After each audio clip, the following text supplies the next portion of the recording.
Hello everyone, this is Breaking Brian here with the first ever deep dive for The Walking Dead. This will talk about things in the show that are and are not from the comics.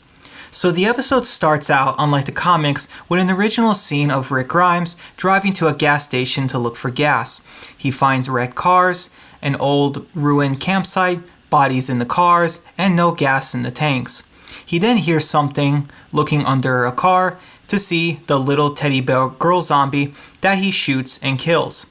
So none of this happens in the comics at all. In the very first page, Rick is shot and goes into his coma. Also, with the little girl picking up the teddy bear here, this implies that the zombies, or as the show mostly calls them walkers, may have some supernatural semblance of who they were before they died, unlike in the comics. Perhaps their souls are trapped in their walker bodies, or it's muscle memory, no one really knows. So after Rick kills the zombie girl, we get into a flashback of 2 months prior, right before the outbreak, where Rick and Shane are eating burgers and fries and talking about women in their police car. Rick is having trouble with his marriage with Lori, as he reveals to Shane that she asked Rick the night prior if he even cares for her and Carl. This also is original to the show. In the comics, Rick and Lori were mostly a stable and non-toxic couple. This extra drama is added to make his eventual coma and reunion with her much more emotional. They get the dispatch call and drive off. They drive to the road, set up the barricade for the bank robbers, and get ready. We see Leon Bassett here and some other cops here helping them with the blockade. Now here in the show, Rick's priority weapon is a .357 Magnum revolver, the Colt Python, while Shane and the other officers use Glock 17s and 19s and shotguns. This actually is a plot hole. Rick, definitely given his simple rank as a deputy sheriff, should not have a weapon outside of the standard list of appropriate and approved weapons for his department, as the Python is incredibly impractical. Its recoil is ridiculous, it only holds 6 shots, and it takes longer to reload, but spilled milk. The car arrives on the road and flips over a bunch of times. Rick gets shot like an idiot for not being in cover, and then is shot again, in the skin this time, after he turns his back. Really sloppy police work there, Officer Grimes. Shane kills the guy and then calls an ambulance for Rick. Now keep in mind, this is actually the first person that Shane ever kills. We'll come back to this later. We then see this time skip at the hospital of Rick waking up from his coma. Like in the comics, nobody shows up when Rick calls out. The hospital is completely devoid of any life. Also, surprisingly, in the comic, Rick finds his clothes in a drawer, while in the show, he stays wearing the hospital gown. Also, here in the show, Rick doesn't open the cafeteria doors, as someone spelled out "Don't open dead inside" on the doors. In the comic, this warning doesn't exist, so when Rick opens this door, a zombie tackles him and they fall down the stairs, and Rick escapes the zombie and the hospital. Also, here in the show, Rick finds multiple dead bodies of the staff and patients outside that were killed by the military, adding to the horrible and creepy atmosphere. Rick doesn't see this in the comics. The hospital is far less important of a location in their town. There was only one dead body that he saw, and it was by the elevator. Rick also doesn't find a helicopter outside the hospital and this huge abandoned military base. Like I said, in the comics, it was just very slim. In the streets, Rick finds a random bike and tries to take it, but comes across Hannah, or Bicycle Girl Zombie, and this is very faithful to the comics, minus Rick's reaction. In the show, Rick is just horrified and takes the bikes and leaves with it. In the comic, he cries after seeing Hannah. Rick finally makes it to his house, and like in the comic, doesn't find Lori or Carl anywhere. In the comic, Rick doesn't freak out like here. In the show, Rick collapses to the ground, terrified at the idea his family might actually be dead. Rick goes outside and sees a random zombie walking about. He is then hit in the head with a shovel by Dwayne, and Morgan kills the zombie with his gun as Rick passes out from the hit. Now in the comic, there was no zombie in the street, and Rick was actually hit in the back of the head with the shovel. Rick then wakes up, tied to a bed with Morgan standing over him. Rick is definitely in a position that no one wants to be in. Morgan then asks about his bandage and wound, asking if he was bitten, as getting bitten by a walker will kill you and turn you into one. Morgan could have honestly just looked himself and saw that it was a gunshot wound, but the show wanted some extra drama, of course. After that intense prison-style nightmare situation, Rick sits down with Morgan and Dwayne at the table, and they tell Rick everything that happened with the walkers and the world ending. We get an extra scene not from the comics, where outside the walkers are heading to a car that's blasting its alarm in the streets. Then the zombies are going towards it. The zombies follow sound. They're drawn to it because sound likely means food, and they want food. Here, we also get a very interesting scene, not from the comics, with Jenny Jones, Morgan's wife and Dwayne's mother. She is a walker and arrives at the front door of the house they're in and even tries to open the locked and barricaded door, but doesn't. She even stares for a while, waiting, but no one opens the door or makes a sound, so she leaves. This is a very peculiar scene because the house they're staying in is actually not Morgan and Jenny's house at all. It's Fred and Cindy Drake's house. They were neighbors of Rick and his family, so how is this scene happening? It's almost like Jenny, despite being a walker, is able to supernaturally tell that her family, Morgan and Dwayne, are on the other side of the door, and she wants to be with them.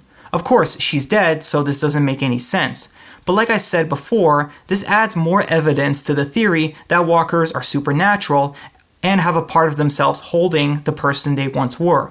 Or perhaps this was just Frank Darabont's vision of what he envisioned for the walkers. Anyways, the next day, Rick kills his first walker by bashing it in the head with a bat. In the comics, Rick's first walker kill was the bicycle girl zombie Hannah after they leave the police station. We then get an extra scene with Rick telling Morgan that he thinks Lori and Carl are still alive as their clothes and family photo albums were all gone. Morgan tells him that he and Jenny did the same thing, but she still died out there in the end. But if that's the case, then why was Jenny in her pajamas going back to their family home to get their stuff? And why wasn't Morgan with her? After that, Rick, Morgan, and Dwayne go to the police station where Rick worked like in the comic, and here in the show they get fresh hot showers before they get their guns. They pack up ammo and guns and go outside. Rick gets his Colt Python back. It was obviously not valuable enough for the other officers to take that left the station. So, like in the comics, a walker goes to the fence, but here in the show it is Leon Bassett, one of the cops that was with Rick and Shane in the beginning of the episode during the shootout, while in the comics it was just a random zombie. In the show, Rick just kills him and drives off, whereas in the comic, Rick just leaves the zombie be. Another thing most people don't know is that in the show, Rick's hometown is King County in Georgia. In the comics, his hometown is actually Cynthiana, Kentucky. Rick needed to drive all night to get to Atlanta. This explains why Morgan and Dwayne didn't go with him in the comics, as they have their home to live in, while here Morgan says he just needs a few more days to get Dwayne ready. He needs to teach him how to shoot. Back at their house, we get an extra scene not from the comics with Morgan and Dwayne, where Morgan sets up a sniper nest in the house and starts scoping and killing zombies. While a cool scene, it's very impractical and downright stupid. Morgan is going to bring hundreds if not thousands of zombies to him and Dwayne for 5 miles with the loud gunshots, and even with the house boarded up, they're just ringing the dinner bell for them. So like in the comics, Rick goes to see Hannah, Bicycle Girl Zombie, and does a speech apologizing for this happening to her, and he has to put her down. In the comics, Rick just simply kills her, and she is his first zombie kill in the comics. In the show, she is his second zombie kill. So Rick pulls out his Colt Python and executes Hannah. Morgan then sees his wife Jenny and tries to put her out of her misery a few times, but chickens out, not being able to kill her. This will come back to haunt him later. We then get an original scene with Rick driving to Atlanta, and he radios for any survivors in the area. Surprisingly, we see the Atlanta group, Dale, Amy, and some people that never even were from the comics. We even get to see Shane, Lori, and Carl here as well. They hear him on the walkie and try to connect. This is very different, as in the comics we don't get to see Lori, Carl, and the Atlanta crew until issue 2 alongside Rick. This happens after Glenn gets him out of Atlanta. Shane and Rick nearly talk for the first time since his coma and the world ending, but the signal is lost, so they couldn't recognize one another's voices. Lori says she's been asking for them to put up warning signs to warn people to stay out of Atlanta instead of going in, but Shane, who is seemingly the leader, shuts it down, and Lori gets mad and storms off. Shane then follows her and talks to Lori, telling her to think about Carl first, which is very different, as comic Shane pretty much never showed any care for Carl whatsoever. They make up and then kiss.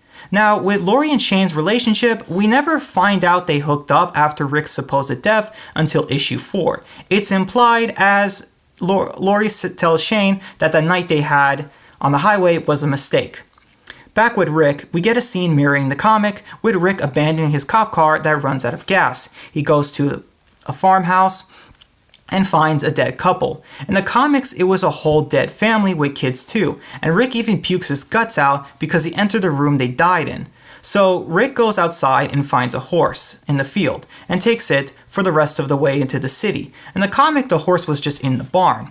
So like in the comics, Rick heads into the city, but here we see that there are no cars that were heading into the city when the world ended, but everyone was trying to get out of the city.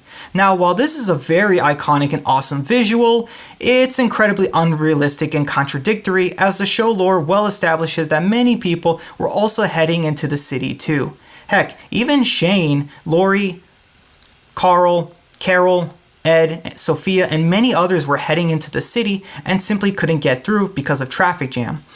Also, in the comic, there was a billboard of the Simpsons cartoon, but that was removed for the show. Also in the comics, when Rick is in the city, he doesn't see or hear anyone until he hears a helicopter and sees its reflection in the building. Now, this doesn't happen in the comics. Rick doesn't see or hear a helicopter until issue 25. Rick tries to chase after it on horse and runs headfirst into a street full of zombies. One of them is drinking a water bottle, as you can see. He tries to get away, but the horse is grabbed and pulled down and eaten, and Rick leaves behind his walkie, hat, gun bag on the ground. Rick crawls and escapes the zombies by crawling onto the tank. He kills some of them with his Colt Python, thinking he's gonna die, and tries to shoot himself with his last bullet before seeing there's an open hatch on the tank. So in the comics, Rick never does anything like this. He's never been really shown to have any suicidal moments. Rick gets into the tank and sees a soldier walker. Now this zombie is actually very important. He's played by Sam Witwer, and he was so loved by the former showrunner Frank Darabont, he was supposed to get his very own flashback episode showing how he died when the city of Atlanta fell, but this never happened, likely due to budget. This was one of the few times Frank Darabont was actually going to make a huge mistake with The Walking Dead during his time as showrunner. Rick kills the guy and becomes disoriented from the sound and loud gunshot. He nearly loses his hearing. This will be one of the very few times in the Walking Dead universe where guns are accurately loud, like in real life. He closes the top hatch of the tank, stopping the zombies from getting in. He then sits in the tank for a while, not knowing what to do, until he hears a voice on the radio talking to him. This turns out to be Glenn. Now in the comics this never happens. Glenn immediately pulls Rick into an alleyway after his horse is killed, and they leave the city together. The zombies then climb and surround the tank as the camera pans overhead, playing Space Junk as the episode cuts to an end. And that's it for the series pilot. Let me know if you guys want to see the same review for the next episode down below.